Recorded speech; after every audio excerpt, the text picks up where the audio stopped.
right, greetings all. Welcome to One Night Show. Happy New Year. Happy New Year. Yes, We're in the Happy New building. Year. We're in the building. One Night Show. One Night Show, one people. Share. Share.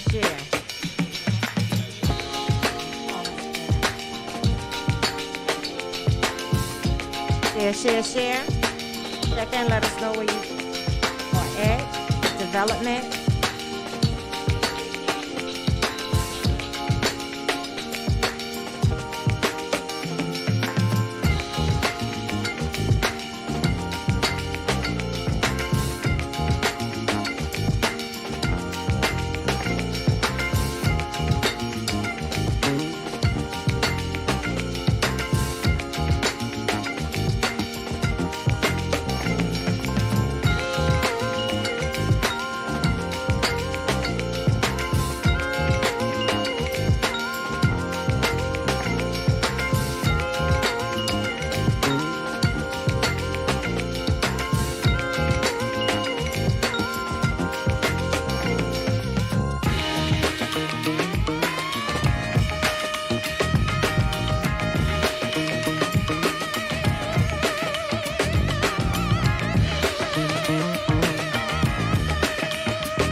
Share. We are here. We are in the building. Happy New Year 2022. Blessings to you all. Good to see you all in the room. Miss Carolyn Felder. Been on a little hiatus. Hey, Joe Allen. King Joe. Let me correct myself. King Joe. Where you from? State to borough. Put that in the chat. Give us your borough. If you're in a NYCHA development, give us your NYCHA development. We want to know. Patterson is represented here. Melissa. Hope I said that right. Happy New Year, dear. Hey, Kim, I see you. Hey, Renee. Renee will be our guest next week. Sandra Martinez says, hi, everyone. All right. We're going to get this started. We got about 9 or so people in the room. That's good. Share. Tell people about One Night Show. Share. All right. Here we go. We are here. My brother Stan is in the building as well. There he go over there. We're getting ready to rock and roll in this new year. Yes, new year, new season. So welcome, everybody, and thank you for tuning in to One Night Show, the podcast. We are back in the building. It's been a while. Been off a few weeks. I hope everybody is safe and, weathering this storm that we still are going through with this, virus. And that's all I'm going to say. I'm not going to talk about it because we don't want to get muted. So I'm going to cover my week, and then Stan is going to do his week, and then we're going to jump into business, okay?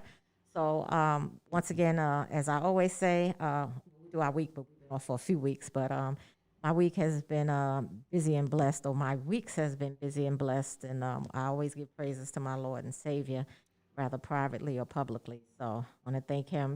We still here in this new year. I'm just happy to be back with you all. My normal day-to-day in these last couple of weeks has been the same, checking on with seniors and residents, making sure people have PPP and any other essentials that they need, from Chucks to Pampers and stuff like that. We getting a lot of things done. I was part of the Public Advocate's Worst Landlord list. Right, I remember that. Roll out recently in December, and this is my second year being on with him. And able to see the difference in my bathroom. It has gotten worse. It has exacerbated. And although I do a lot of work with public housing, during COVID, you really don't want them to come in and have to do a major job in your apartment. Right. And because I had this job done several years ago, I know what it details, from breaking the tiles in my bathroom and everything. I'll have a big old thick piece of plastic so I can take a shower, and it's not a comfortable feeling. So I just couldn't push for that. So we'll see. I'll jump into Thursday, December 23rd. The Homes Isaacs Coalition, we hosted our second annual toy drive. Great. With the support of a few elected officials, the Isaacs Center, resident donors, and a donor that sent me $300 cash, and I was able to give $25 gift cards to youth 15 Beautiful. and up. And the gift cards were from Amazon, Best Buy, Domino's, and Foot Locker. So, and we also had media coverage, so thanks to Mark from Tap Into. I'm going to jump into Monday, December 27th. So investigators from the Federal Monitors team came to my house to look into my bathroom. Okay. And they, looked it over. We talked. And please know that he does have a team of investigators that can come out and, look and assess your apartment if, any issues you have that are really, problematic, that's not being fixed. He does have a team, and I met with the Federal Monitors team, the Homes Isaacs Coalition. Several years ago, we met with them and sat down. So they do have a team that come out. You might not see them, but they do come out. They investigate the grounds. Right. They come into the apartments and stuff like that. But one thing that I was informed of, if you have like a broken tile in your apartment, they actually, NYCHA will test it for asbestos. Okay. And if it comes back positive, you have to be relocated temporarily. Okay. So, and what they were saying, I don't know how accurate this is, but somebody can correct me, or if they had to experience it, you have to literally move out, everything. Right. Because they have to do the whole apartment. So you got to take everything. And my whole thing is, moving out is one thing. You want to be safe. We know asbestos is in our buildings, and asbestos has never really been banned. Totally. Right. So a lot of people have the myth that it's banned. It's not. So with that said, who's to say you're going to come back? Right. Once they, remove you to do that work. Right. Right. I won't disclose, but there's a resident that is in a process of that possibly have to do that, and it's rough for her because she has a family, she has kids, and she might have to do this, and it's not, she's fighting it some kind of way, but she doesn't know what's what. Like, are they going to move you into the next building, or what's what? And it makes sense because and then I'm going to close. I think I got two more things to say. Then I'll jump into Stan. They gave towels. They changed the towels or put new towels on top of the old towels in Holmes Towers in one of the buildings. I don't know if they got to the second building, but my old building, and they're black. And from my understanding, it appears that they really they're covering up, right? Right. What's going on, because they know asbestos is under that. So they put these black towels on top of the old, because you can tell, it's not as smooth. Right. I lived in that building for 23 years, so I know, like, I'm in there often, and I'm like, because I check on residents, I'm with neighbors and stuff like that, and I'm like, wow. So it is making me think that they're trying to cover up, because see, if it's a problem, then you gotta move the whole floor. Right. Possibly, and asbestos abatements are expensive. So, right. They don't want to spend the money. Right. So I see why back in the day, some people had wall-to-wall carpet, linoleum, and tiles down, but maybe not knowing that they were doing it on their own to beautify their homes, but it could have been like the Romans 8:28, all things work together for good. They were protecting themselves. Right. Because with this water damage and all this stuff, tiles do lift up. Right. And asbestos is in all these buildings. Sure. Today marks day 484 at the US for BLM. Amazing dedication. Yeah. And I'm just going to say this, and please note, 2022, once a snake, always a snake. Always remember that. So just be careful what y'all doing and who y'all dealing with in this new season. Just be careful. All right, over to Stan. Let me go. Wow. As always, Andre, that's a lot. For me, I'm just actually getting over being sick. The end of the year ended. My whole entire family catching the virus. And so it was tough dealing with that with COVID-19. Thankfully, the symptoms wasn't too extensive or too great. Vaccinated, right? I was vaccinated, fully vaccinated, so that I'm sure helped ease some of the strain of what I was dealing with. And my son ended up in the hospital as a result. Wow. You know, so it was a tough end of the year, but you know, thank God the other side of it is we're better, right? We could have been all of us in the hospital. It could have turned out so different. And when you look at how things were, how things changed over the last year or two, there's whole families that have died from this disease. And I've heard those stories where a whole entire family gets wiped out. So I'm fortunate, you know, that we are all able to, you know, go into 2022 and feel relatively well and get ready for this fight, you know. So beginning back with Justice for All, we're going to be having our meeting on January 18th at the Ravenswood Community Center. And the reason we'll be having this meeting, we're going to invite some lawyers down. Big shout out to Queens Legal Services, who's going to be joining Justice for All for this meeting. We're going to be breaking down what residents can do, you know, to actually hold NYCHA accountable, whether that's the group lawsuit or actually individual HP actions as well, you know, to really make sure that these repairs get done. You know, and I definitely want to stress to anybody listening, the lack of repairs is done on purpose. They're really trying to, you know, kill people in their apartments more or less, or make it so horrible, you know, that you take any kind of repair money or funding from anybody. You know, so seeing that is the case, we're going to be more aggressive this year to make sure residents can get the work done and get it going. Big shout out to some of the leaders in Ravenswood. I'm so proud to see so many NYCHA residents step up and really take the leadership of all of this. You know, we're going to be having a lawsuit also in Ravenswood. That's gonna be happening this year. The same way we filed in Queensbridge. Right. I was gonna ask the updates. What's right. Going So on we got case? you know how these lawsuits go. You know, But just have because y'all had any cases? we've had a little bit of work done. You know, but I think we're running into some of the same problems that you guys ran into. You know, when you do these lawsuits, it doesn't always mean the judge is going to do what they're supposed to do. But have you went to the hearings? Like, I believe the hearings are going to be beginning this year. To my understanding, I don't think we had any for the holidays. So I think we're looking to do a little bit of that this year. I think there was some. They did do something. Because you can be in that hearing, you know. Absolutely. Even though it's virtual. Right, absolutely. And that's definitely what the plan is going to be. You know, to have myself and other members of Justice for All and residents in those meetings. You know, so we'll have the lawsuit in Ravenswood, then the same thing will happen in Astoria houses this year, and the same thing will happen in Woodside. You know, so the fight's going to begin that way. I'm a little discouraged as I watch what happening with the Build Back Better plan, which still hasn't, you know, really been funded yet. You know, we're now going into another year. We're going into another winter. Folks going to have no heat, no gas, no this, no that, and we're still haggling in Washington, you know, for months now, months and months and months, hearing about this money.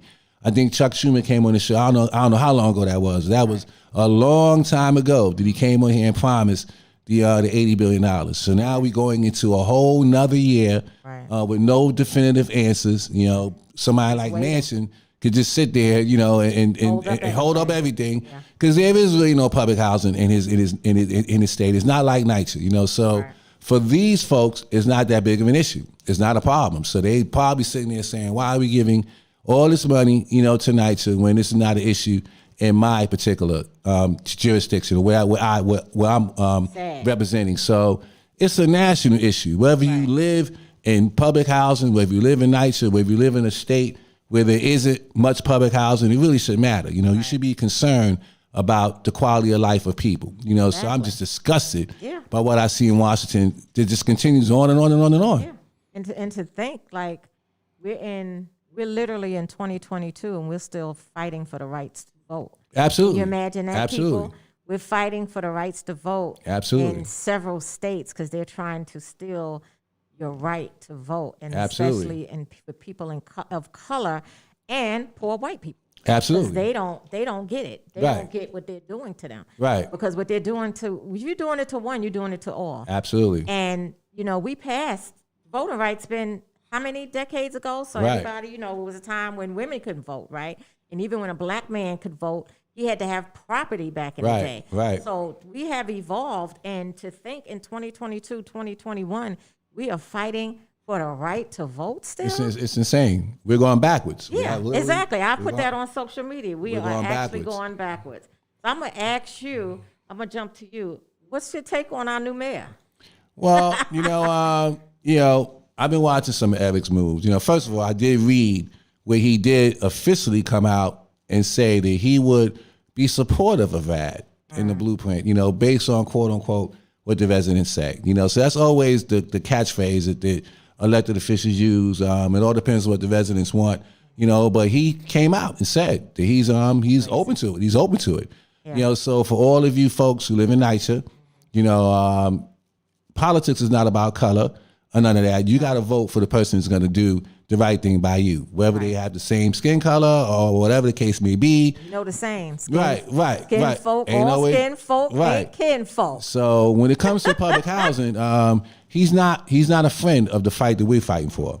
And that's becoming clear.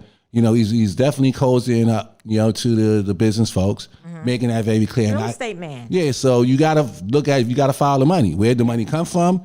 To put him in office, and then you're going to find out who is he going to be beholden to. Yeah. And a lot of us are going to really be shocked, although I won't be, because he never answered those questions during the primary. Right. And I know we've been in forums with him and asked him directly, and he seemed to always have a way to avoid it.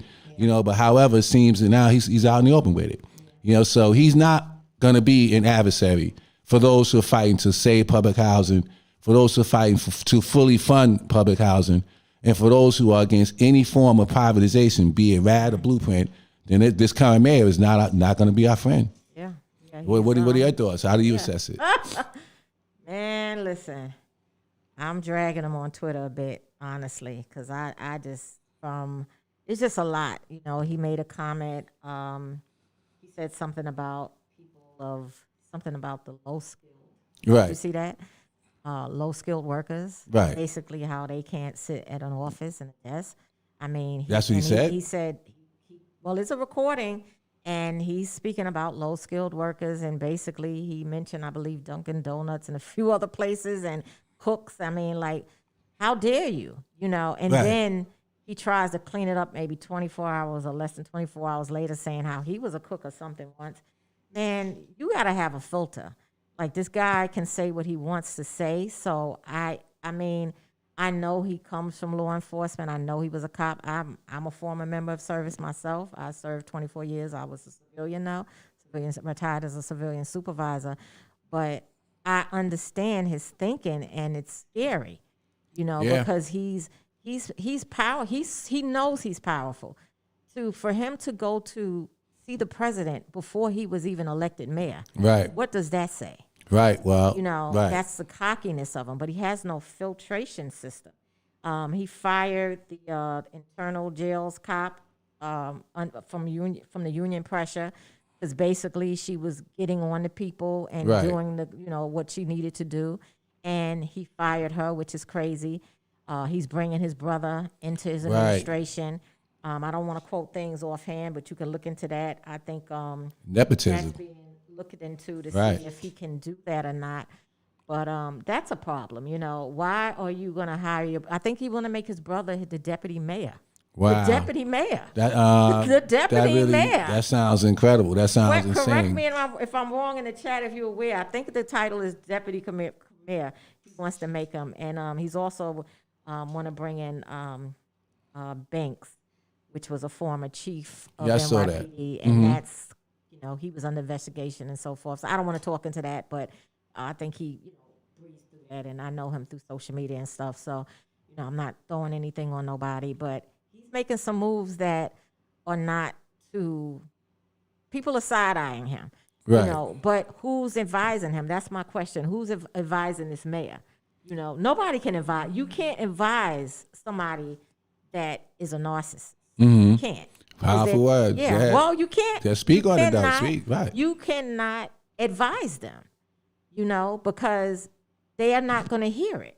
They don't want to hear it because it's their way or the highway. Right. And if you listen to one thing, and I'm going to go back to Stan, we can go on to something else. If you listen to him talk, he says, my city. It is not his city. It is our city. Right. And I was at Congresswoman Carolyn Maloney's home, and they had a fundraiser for him.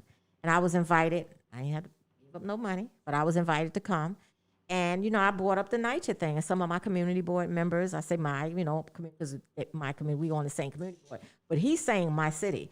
So some of the community board members that I serve with were there. And, Julie Menon, different people. Sure. Kalos, different elected officials were there besides her, And I'm listening to him, and he's going, my city then. Now, he wasn't even elected because my city. And I'm like, wow, that speaks volumes. Right. Because he should be saying our city. Right. And then one last thing he said, he told the police, I got your back.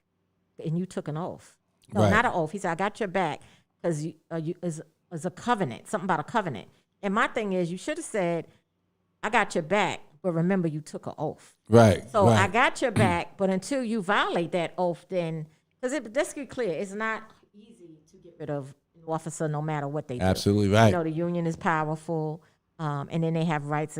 We've seen officers fired and been off the job 3 and 4 years, came back to work and got all that money back. So we can't, it's not easy to fire people, especially civil servants. It's really not easy. They really got to do something really serious. But I'm just like, I'm not comfortable with the way he's rolling. He needs an advisor. And then we also have a black police commissioner, female. Sure. But then there's somebody he's putting over her. Okay, now I wasn't aware of that. So she's not the final say? Well, I believe she's going to go directly to him, but if you're going to put somebody over her, what is that saying? Well, that's saying that other person really is the person that's in that position. Yeah. Which means that might have been more symbolic. That's never been done. Exactly. Right. That might have been more symbolic. Exactly. That's what I said on social media. So it's a joke. So, but anyway, yeah, that's crazy. I'm concerned. I know even you're talking about the policing issue.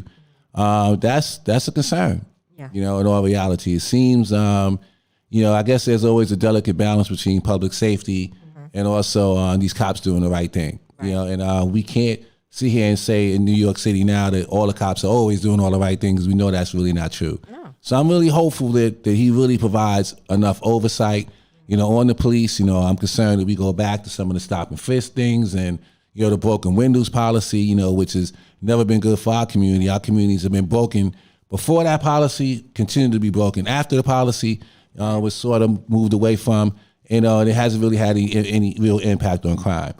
So I'm just observing very carefully to see that he does the right thing by our community. I know a lot of the older folks, they want more policing and such. A lot of the younger folks are more want to defund the police side, but there has to be more of a real balance, and I'm concerned. Well, we want to be safe. Right. We want public safety, but we don't want to be harassed. Exactly. We want public safety, but we don't want to be targeted. Exactly. Like, come on. Like, I can preach about that all day. Right. Who does not want to be safe? Right. But you don't want abuse of authority. And exactly. And officers have the impunity, because they're under this cloak of the law, they can do what they want to do and they're backed. Right. Right. So, that's a problem. And I was actually speaking to a detective and a police guy, and he told me he mentioned a couple of things. He said, in his opinion, the police that are out there, when they doing the stopping and the frisking and all the rest of that, they're not stopping and frisking the people that most likely would be the ones carrying a gun or anything like that. They're stopping the average person who doesn't, just could be you and me, just walking down the street. We get stopped, and all of a sudden, your skin color, right? And there's no arrest. They get, as you mentioned before, cause right? No nothing, right? They know, which is not legal, right? Because they're trying to fulfill a number. Yeah, where there's a certain number of people they got to stop, and you get your police commissioner. For arrest. It's not, I don't even know if it's. I don't think it's about the stop. I think that's if they call it a. Yeah, there's a certain code where they want a certain arrest, to keep their numbers up, which is a big problem with stop and frisk. And I would imagine if you go back down that road, that would be a concern. Yeah. Again, they're pushing for a quota, and our community suffers. And you have a former police guy, that's in there, and is he going to actually monitor it the way it needs to be monitored? And that's a question. That's a big question. Yeah. I'm gonna go to the chat. So, hey, Ann Velez, she says a black female commissioner battling with a black district attorney. Absolutely, I seen that already. Good to bring change. She says, hey, Sandra. Well, Alvin Bragg, I saw that off the top. Yeah. Kim Tyree, although she's under another name, she says, I want to be safe, but I don't want to be harassed. I'm going to read that again. Right. She says, I want to be safe, but I don't want to be harassed. That's true. 100%. Like, come on. Another Donald Trump in black men's clothing. Yes, I've been putting on Twitter, Trump-like. So I know I'm pissing off a lot of people, but he's Trump-like. Well, 100%. Somebody told me, we had somebody on the show, I ain't going to give them no light, but they blocked me on Twitter, and they're not, whatever, so, and unfriended me on Facebook or whatever. talking about you're not even giving a man a chance.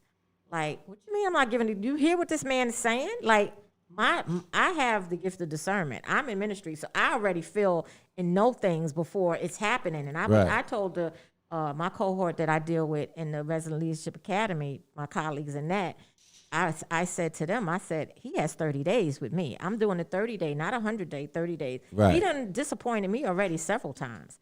So with that Kim says he hired his brother. Yeah, they're looking into that, Kim.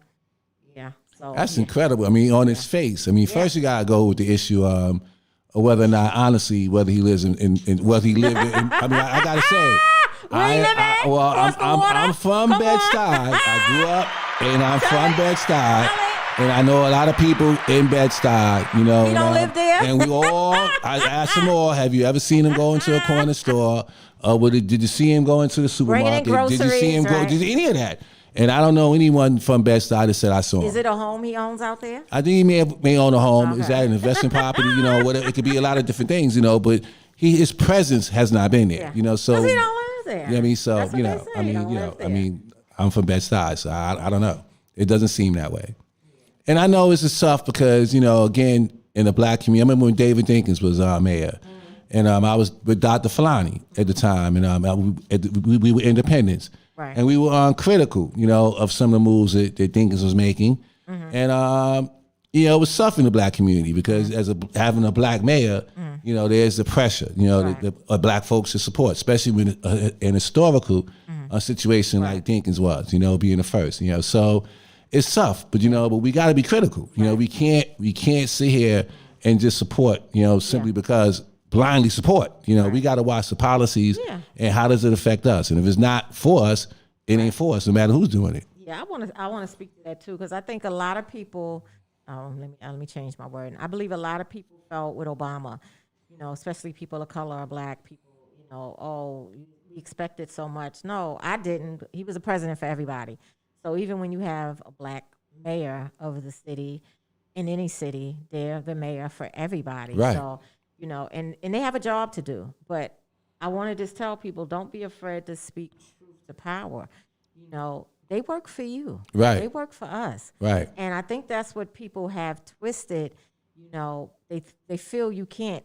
When you speak truth to, just to be clear, when you speak truth to power, they may not like it, but you can push them in the direction they need to go. That's right. There's nothing wrong with doing it. So absolutely. I applaud anybody. I know I do it, and it is what it is, and it may put me in some uncomfortable situations down the road. You know, might not give me certain favor amongst people, but you know what? I'm unbought and I'm unsold, so I'm going to continue to be 100%. who I am. And if I see something, I'm about the community. So, and it's not just where I actually live at. You know, I'm about this city. Right. I'm about this state. I'm about this country. I'm about the globe as a minister. Right. So at the end of the day, I'm going to speak truth to power. Absolutely. And some people want to stay, and because I'm a Democrat, yes. But if my person that I elected, my mayor, I could say my mayor because he's my mayor, right? Our mayor, but I'm speaking in general. I'm not speaking to a city of people and saying this is my city, right? Right. But he's supposed to represent for me, for my best interest as well as yours. And when they're not doing it, that's what we have to do, because you push them.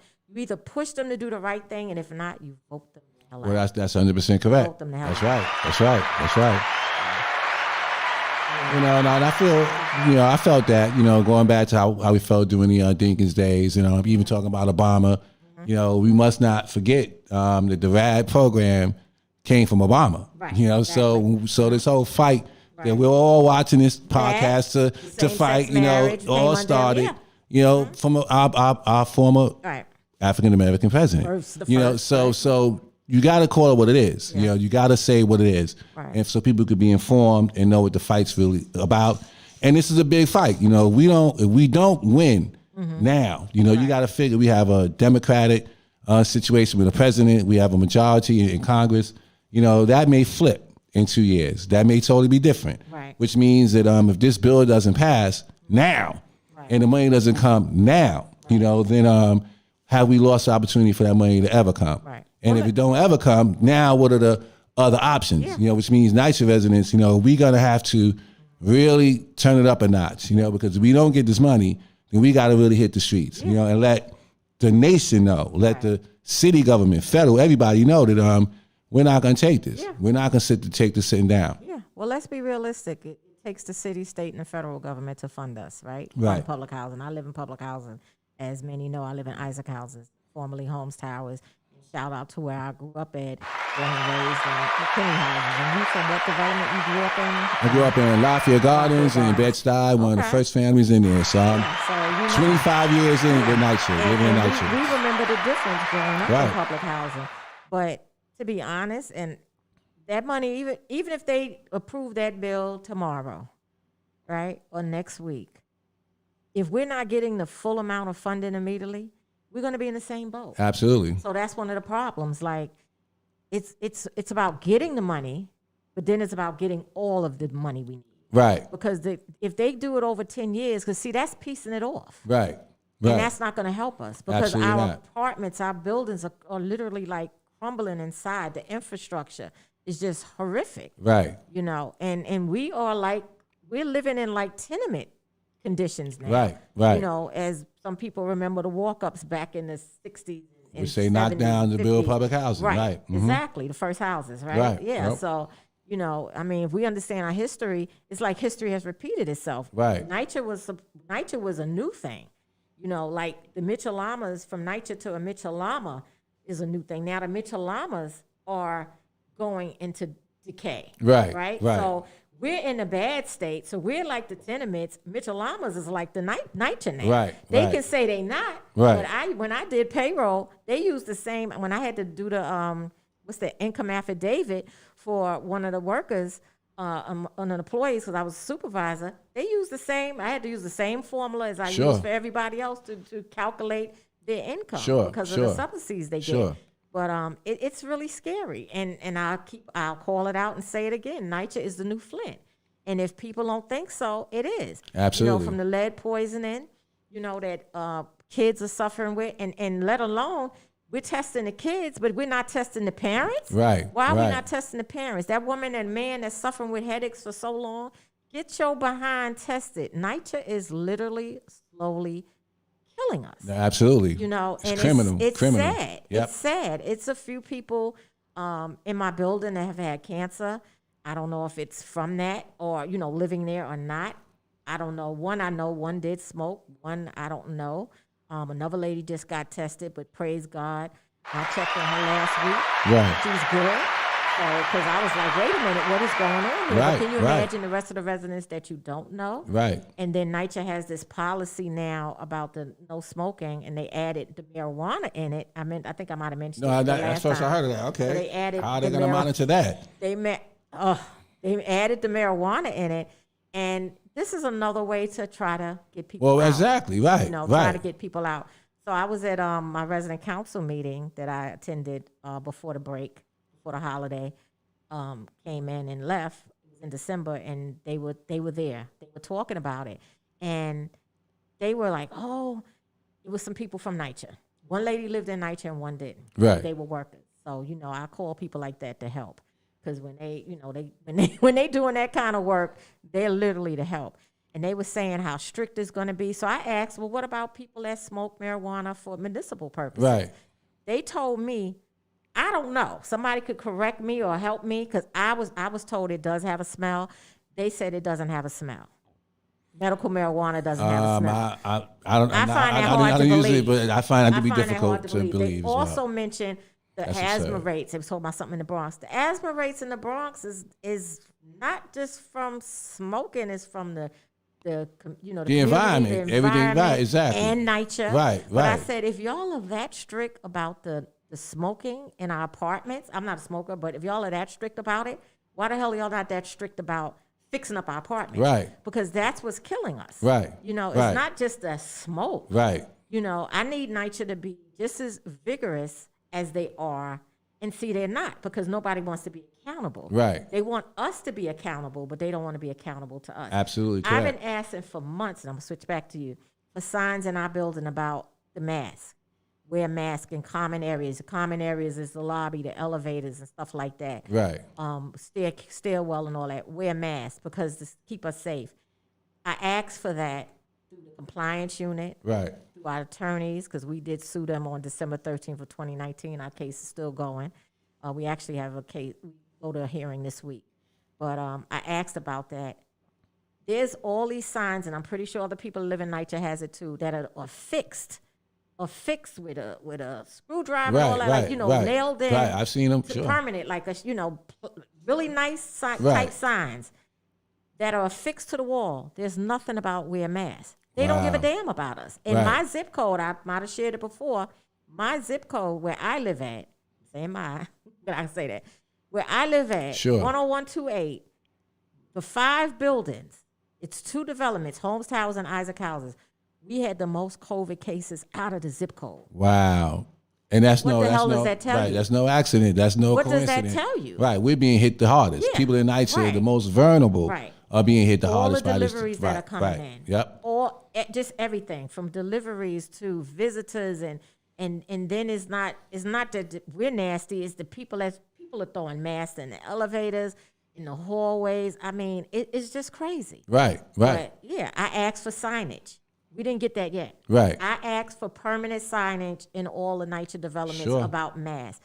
Wear a mask. Right. Because if you put it up there and affix it, maybe more people will take heed. Because some people, the elevator's the worst place to be in. Sure. The worst place to be in. Because anybody cough or sneeze in there, and if they got it, it's hanging out in there for like 2 or 3 hours. Guaranteed. And this virus is so contagious. Again, I mean, I was doing all the right things. Wore a mask, did this, did that.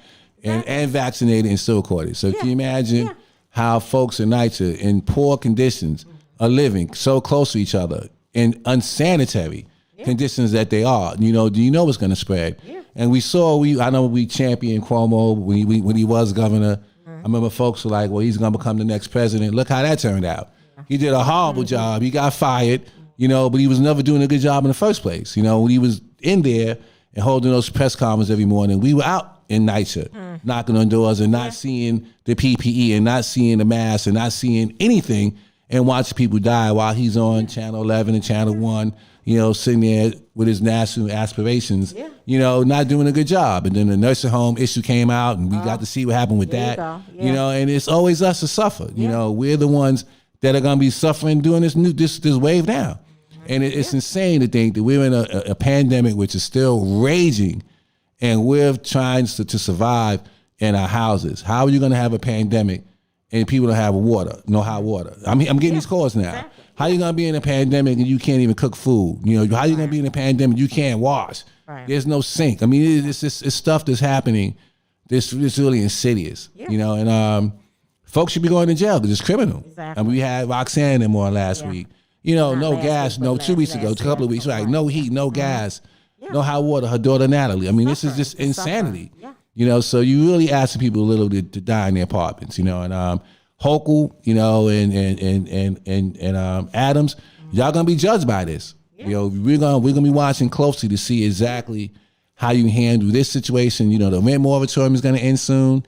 Y'all believe 15, right? So what are we gonna do now? Is it going to be extended? Has anybody heard? Because I haven't heard nothing about any extensions. I'm not hearing any. Flood the gates. Right. Yeah. Well, what about affordable housing? I'm not really hearing any new plans. Are we going to just keep doing the same thing? Right. Building affordable housing where 80% goes to the market rate and then 20% goes to so-called affordable that no one in the community can afford. Are we going to still continue these policies as we suffer as a community? We need something different. And if Eric continues in this process, in the road that he's going, it's going to be more of the same. I don't think the status quo is going to change. It's going to continue to be what it is. Yeah. It may sound better to us, coming from a person we think we can relate to, but at the end of the day, the words are the same no matter who's saying them. So I'll say this: it's a lot to watch. If you're not a narcissist, you ain't going to be able to relate to a narcissist. Well, so that's real talk. If you're not one, you're not going to be able to. If you one, then you can dig what he's saying. Mm-hmm. But I like what you were saying too about the governor, about the nursing homes. Because I have my receipts, and one day I will come out forward with the nursing home thing. Right. That was me when I emailed him, when he started talking about nursing homes, Right. the first time it was because I emailed him, because there was a nursing home that I used to serve in, people were dying in it, Right. refrigerated truck, and I'm just grateful to Courtney Gross for cracking that story, and I'm gonna leave it right there, for exposing that story. But I'll be able to show my hand sometime later on. Sure. But I'm gonna pat myself on the back, because there was a lot of residents that were dying, and I was able to save a lot of residents and in the city from what I was able to get out there. And I was working with elected officials, and they were just dragging it behind. I was calling left and right, and I emailed his office as well. Right. Because people were dying in there. It's they insane. had refrigerated trucks where I used to serve at. Right. They went through 3 refrigerated trucks. Understand that the refrigerated trucks holds 50 bodies. Oh my God, yes. So they went through over 150 people died in that nursing home. Wow. That I served at. Wow. I was getting calls left and right. Wow. I was ministering to the residents virtually. Wow. And I was literally getting the calls, and I can't take it. And they done got rid of some people still. They had one nurse that died on April 1st. Wow. And this was of 2020. And it was bad, because I had to stop serving in March. Right. I serve a couple of days a week. I'm in there, and I had to stop when COVID hit. Right. And they said, you can come in, because I was part of pastoral services. I'll say it was Isabella Nursing Home. And call it out. It was Isabella Nursing Home. And but like I said, Courtney Gross did a great job. But I don't know, call myself a whistleblower or what, but I had to save some people. Absolutely. They were dying. Absolutely. And helped with, I'll just say I helped. I got a lot of stuff done. And give yourself credit. Yeah, so somebody got to speak out. Right. It was just rough. And like I said, I called the president's office, Robert Rodriguez, who is the Secretary of State now. I reached out to him, and when I didn't get in touch with Gail. Mm-hmm. Gail has my number and called me Right. my case and different stuff. And I don't really always save people numbers. Maybe I should have. But when I reached out to her office, her people were calling me, and they wanted to know the logistics. And I'm like, no, I want to speak to Gail. Like, I'm not speaking to the help. Right. Right. I need to go to the source. So Right. when I got Rodriguez, we had a conversation. I was able to I need to speak to the elected official. Right. So when I spoke to him, and then I believe he got in touch with I can't think of his name. Congressman. Right. But they were livid, because when they found this is going under their watch. Right. And Courtney Gross went up there and broke that story, and it was amazing. And they did not.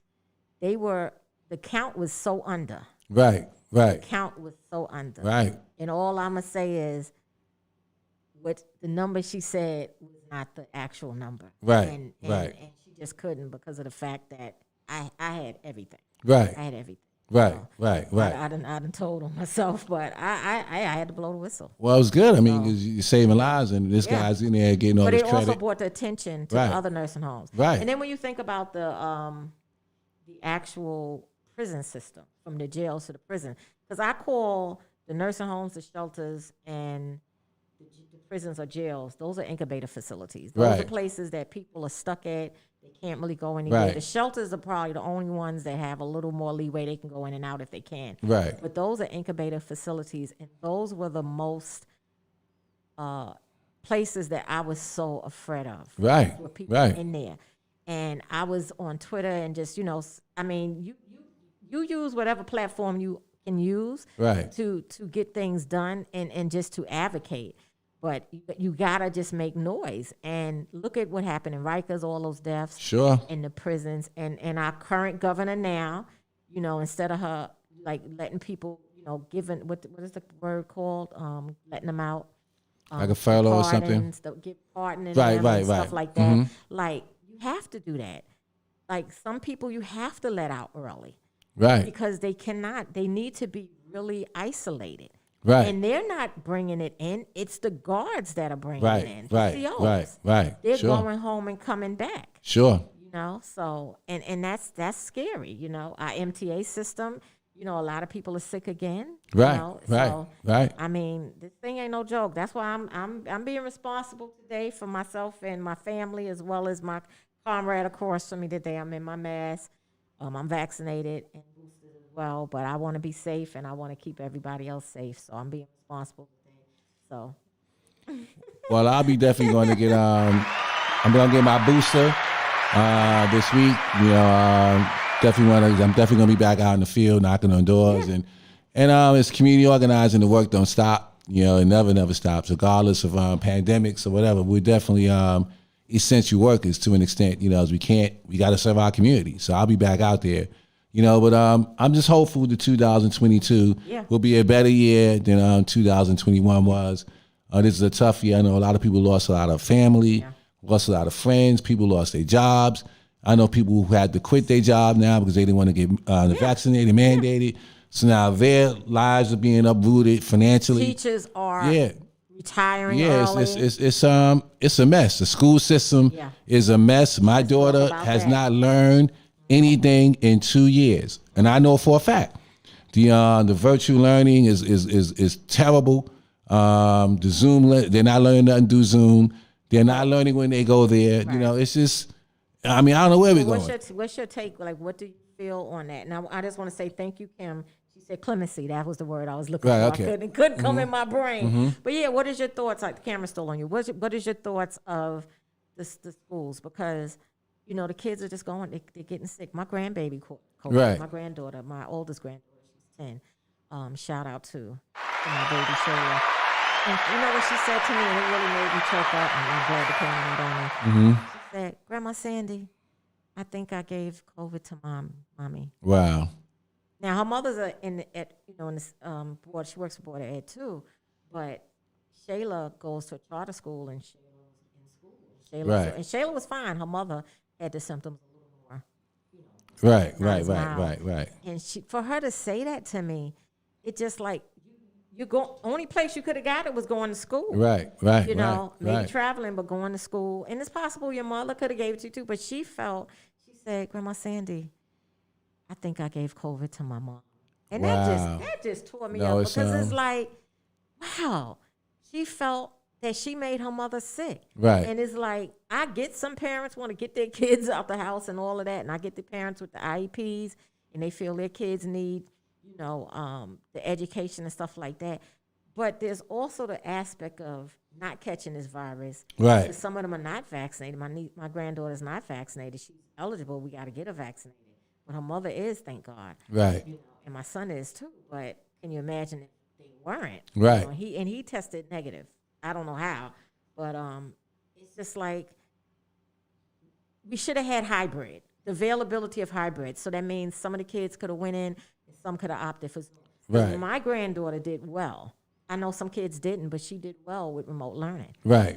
So the kids that can do well and want to stay home and they're okay with it in the family, then so be it. But forcing us out, the kids out, and forcing the teachers, even the snowstorm. They didn't close the schools. Right. I saw that. They had to travel. Yeah. People had to travel. Yeah, I saw that. Schools were open. Like, what is he doing? I mean, every snowstorm, come on. We were like, yeah, we got a day off. We got a day off. Yeah, I'm going to say this. I don't know what mayor it is, and I'll put the camera on me and I'm bringing it back to you. I don't know what mayor it was, but it was one time. I can't think of what. I don't know. I don't think it was Giuliani. I don't know what mayor it was, but they were like, they gave everybody off, city workers and everything. So then they tried to retract it. And it took us months, but we did get that. Like, we had to use our time, but we got that day back. Right. It was a snow day. But one of the mayors, because it was a bad snowstorm many years ago, and they declared, like, and city workers stay home, because usually city workers, you got to go in. Right. I was a city worker, and it's like, how am I going to get to this command? Right. And then even the 2-3 is closer than me, but still, how am I going to get to work in a blizzard? Right.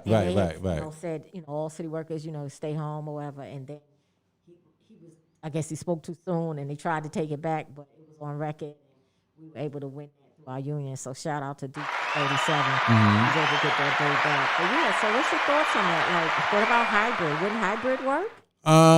Well, my daughter's school tried that, and I guess that's the best case scenario. They were trying safe. make sure that, the building didn't have too many students at any one particular time. Right. So if you really, that's probably the best case. And she goes to charter school, so looking at the options, that as a parent probably would be what I would prefer, so they can have some days they go on Zoom, some days they're home, and minimize the chance of getting it, because, having had it is not something that you want.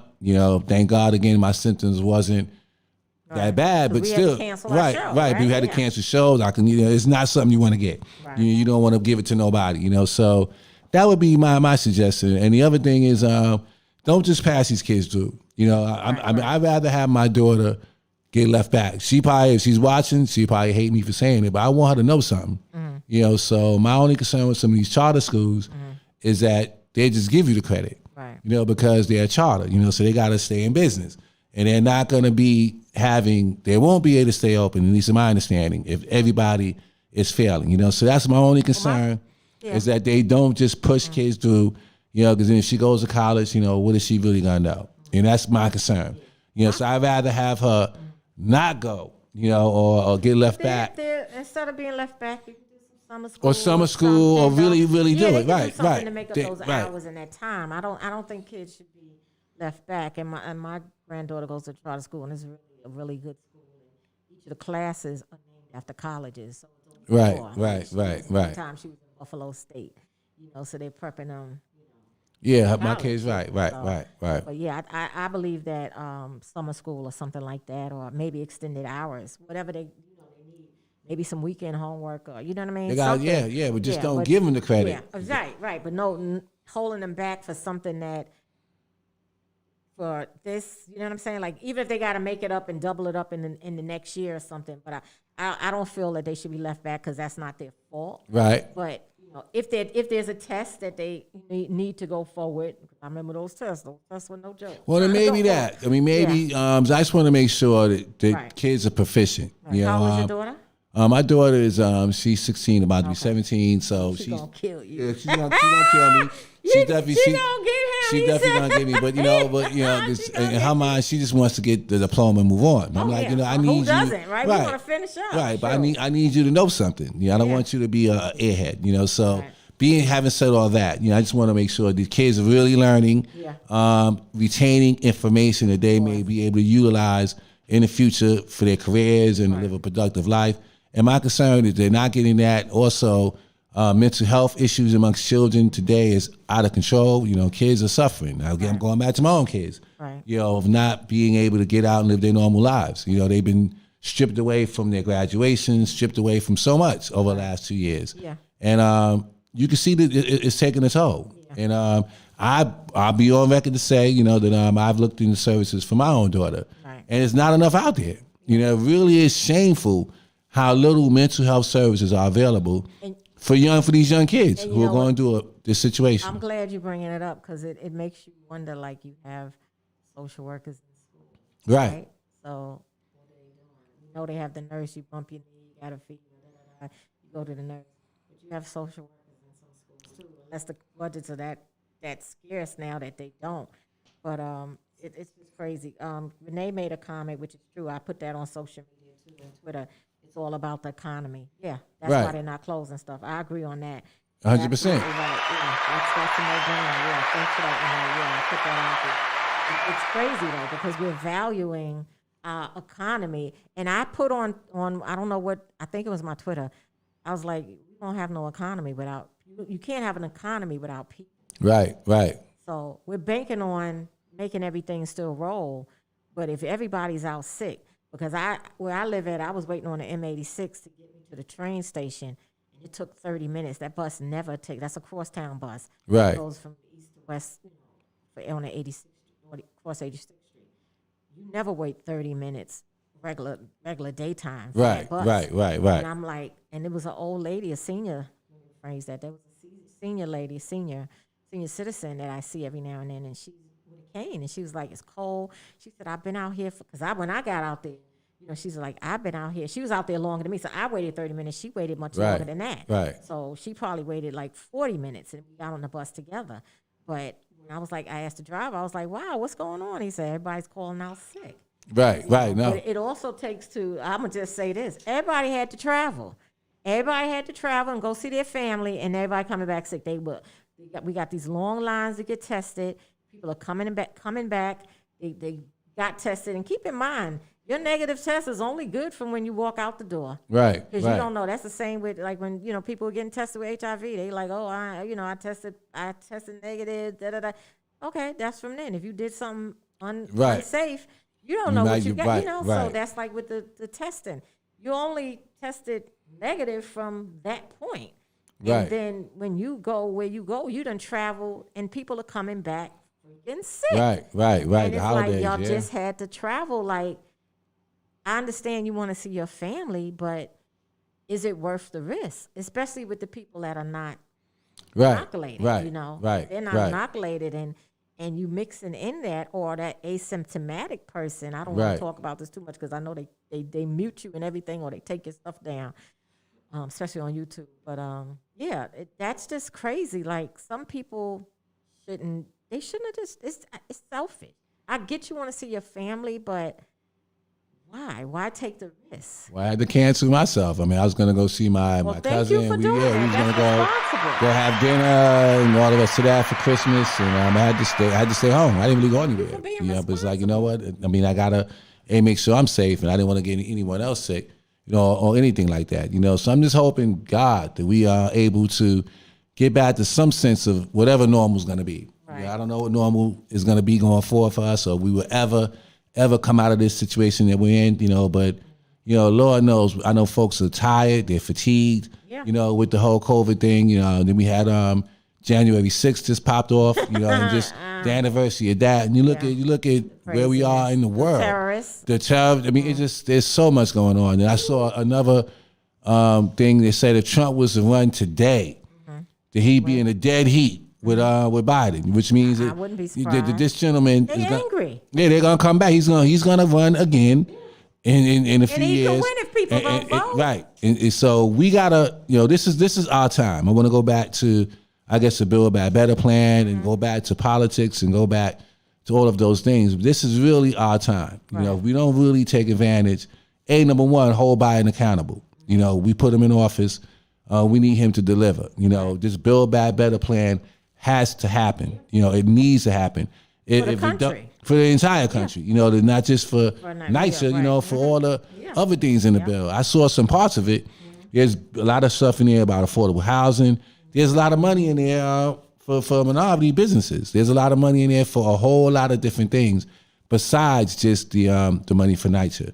And it's just so upsetting, that as a country, as a nation, we could be so divided, that we can't get our act together on certain basic moral foundations that as a nation we should stand on. And I just don't think we have it.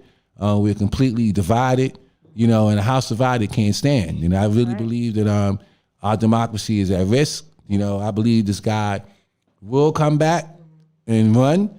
I'm concerned he might win. And can you imagine? Can we just everybody stop and think, what would the country look like in a few years if Trump was to win? Yeah. And now he's mad because he felt he got, I guess, the election stolen, which is so much madness. Do you know what kind of president he will be then? So we think that we caught hell before. Yeah. Imagine what we will look like if we don't take advantage of this moment now. You get a Republican mayor, the House and the Senate may switch, and there'll be no Build Back Better plan. There'll be no. That's what usually happens because that's what happens when the president, like if we have Biden now, so in these elections, that's why you have to get out and vote in all these elections that are coming up this year. From your governor and everything else. You got Congress, the congressional seats and stuff like that. You have to vote because they can turn him into a lame duck president like Barack was. Right. So I'm concerned that we may miss this opportunity. And I really hope we don't. But I'm glad you brought up January 6th. I want to speak about something. Yeah, what's up there? Go ahead. So. Y'all know I serve on a community board, so we did social justice committee. We did a resolution months back regarding the insurrection. So there was thousands of people out there, thousands of people out there, and remember, they all way to the left. They were leave, get on planes, drive, and go home. Right. Go back to their merry home, no matter what treason and everything else, and terrorist acts, and abuse, and battery and assault, every crime you could think of. And remember, this is a federal facility. It's the Capitol. Right. So those are high crimes they were committing. Right. It's no way in heck, I got to be careful, Sunday, minister, that they could not find everybody that was out there. Absolutely. I'll tell you this. I come from law enforcement. I worked in a detective squad. If they want to know who the heck was there, you start off with who took the day off first. Okay? You can find every cop. You can find every fireman. You understand? Every correctional. Sure. Certain people, you start with who took off that day. Rather it was a regular day that they had already on the books off, or whatever. That's where you start, and then you follow. You can investigate that. Right. Because the airline, the trains, the buses, and then, okay, the car part might be a little difficult, but they can find much more than a little bit of people. And I ain't even talking about the pictures. Right. Because they got that too. Right. And we know they have AI, artificial intelligence. They can actually find out who these people were. Right. The reason they're not is because they were Caucasian people. Because if that was a Black Lives Matter group, which would never have done that. Right, we'd be under the jail. First of all, they wouldn't have been able to leave. They would have kettled them in, those thousands of people. They would have had the Army and the Navy and whoever they can get, Marine Corps, of course, the National Guard. Everybody would have been there. Right. Black folks storming the Capitol. Yeah, they go crazy. Right. They wouldn't have been able to leave. Right. But these people were able to get and walk away like it's nothing. And some of them to this day have not been identified. Right. That's crazy. Right. No, it's insane. Military people too. Everybody could be found out. Right. Come on. Right. This is a mess. And I put it out there, and I'm just tired of sadly that the government just play games and do what they want to do. If they want to get them, they can get them. Because they were Caucasian, majority of them were Caucasian people, they're going to get away with it. Well, that's a fact. That's a fact. And it's a shame that you're right. I mean, people it's crazy how the Republicans always stand up and say they are the party for law and order, and they so much about that, and now look, I heard no Republicans came into the hearing really, so they really have no concern, and this is the nature of politics, and I know I ran for office and probably will again, but it's horrendous, how elected officials are, how they stay herded together in this manner, to do against their own judgment or against their own morals. It really doesn't matter. There's no more morality, in politics whatsoever. It's just simply, it's like two gangs, Crips and Bloods. I'm going to stick with my gang, you stick with your gang. You're a Democrat, fine. You're a Republican, fine. Although the Democrats don't do that. We're a little bit different. And I'm not really a Democrat. I'm going to go on record. I'm more independent because I feel the Republicans and Democrats have sold us out. This is why we have this broken two-party system that we have, which is unable to get anything done, right. Because folks are more concerned about staying in office. We need campaign, election reform, voting reform. To really have some real people that's in, if you're independent, like you mentioned before, you should be able to vote in the primaries. You gotta open it up. People are not voting because the system is broken. The debates. Right. Yeah. So people could have seen, even with the mayor, this last election we had for mayor, we had two independents. They got no light. Right. Except for us. Right. Well, a little bit. They got some, but but still, they deserve what everybody else did. Right. They should have been in the fort, but because they wasn't an option, you couldn't vote for them in the primary. Right. So they didn't see fit, but they still should have been showcasing them. Absolutely. Because they had platforms. They had things to say. Roger Flores and Kathy Rojas. Kathy Rojas. Those two, and it was others. Yeah. It was quite a bit of independence, and they really got no light. And the people needed to know that they had options. And that was one of the reasons. I was saying we need to have some independents on here, so people could see. Because I was looking like, okay, we getting stuck with Eric. Right. Right. Like, come on, that's depressing. Like this guy, man. And even I saw Hoku. She's I'm not sure the amount of money she's committing, but I think several billions of dollars. I think for some interborough transit thing, which is I think similar to the BQX. And I hope it's not the BQX, which is a railroad line they were trying to build, connecting Astoria to certain parts of Brooklyn. You know, so most people travel. You know, they go into Manhattan. You know, they're not necessarily traveling from Brooklyn to Queens. We did studies on this. It's not like a big rush of people that need to get to Brooklyn and Queens any better than what we do now. So that's the money that should go to NYCHA. You know, I'm personally not going to be happy about any projects like that to make it more comfortable for a few people to get around on the train. You know, and I get all of that, but that money can go to people that need to. They're trying. About the right. The people need to be trying to worry about how people live in their houses, not how comfortable you are on a train. Are you comfortable and able to live in your house? Right. So we got a ferry, right? We got the ferry coming from Upper East Side. Absolutely. It goes through Manhattan. I can get from the Upper East Side to coming right out of Astoria, right? Yeah, right? sure. The next stop is Astoria houses. Like, okay, was it needed? Because people in the Astoria houses, they ain't got no heat, no gas, and they're dying. Right. So you can make a nice ride on the ferry and get to Manhattan quickly. Right. While these other people are dying slowly, you know, and not even slowly now at this point. So all of those projects we're gonna be watching. Hoku, you know, where you're gonna put your priorities. That's the first sign that I didn't like.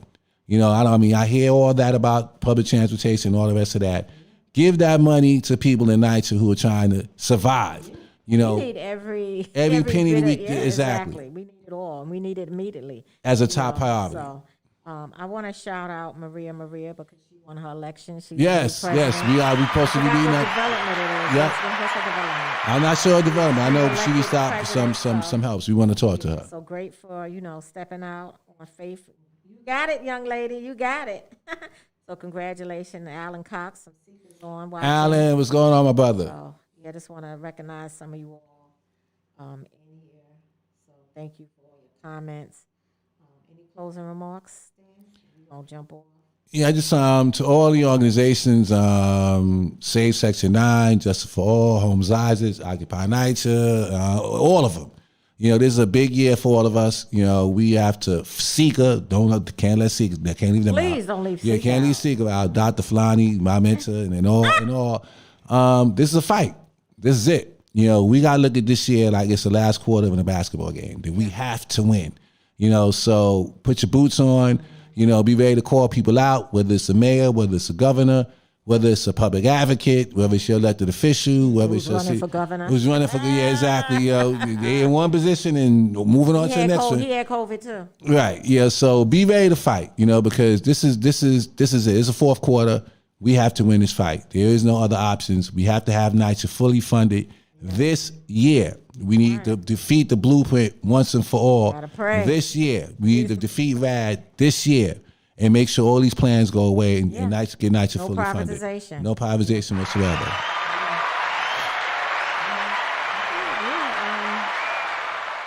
You said a mouthful, and I concur. I approve it.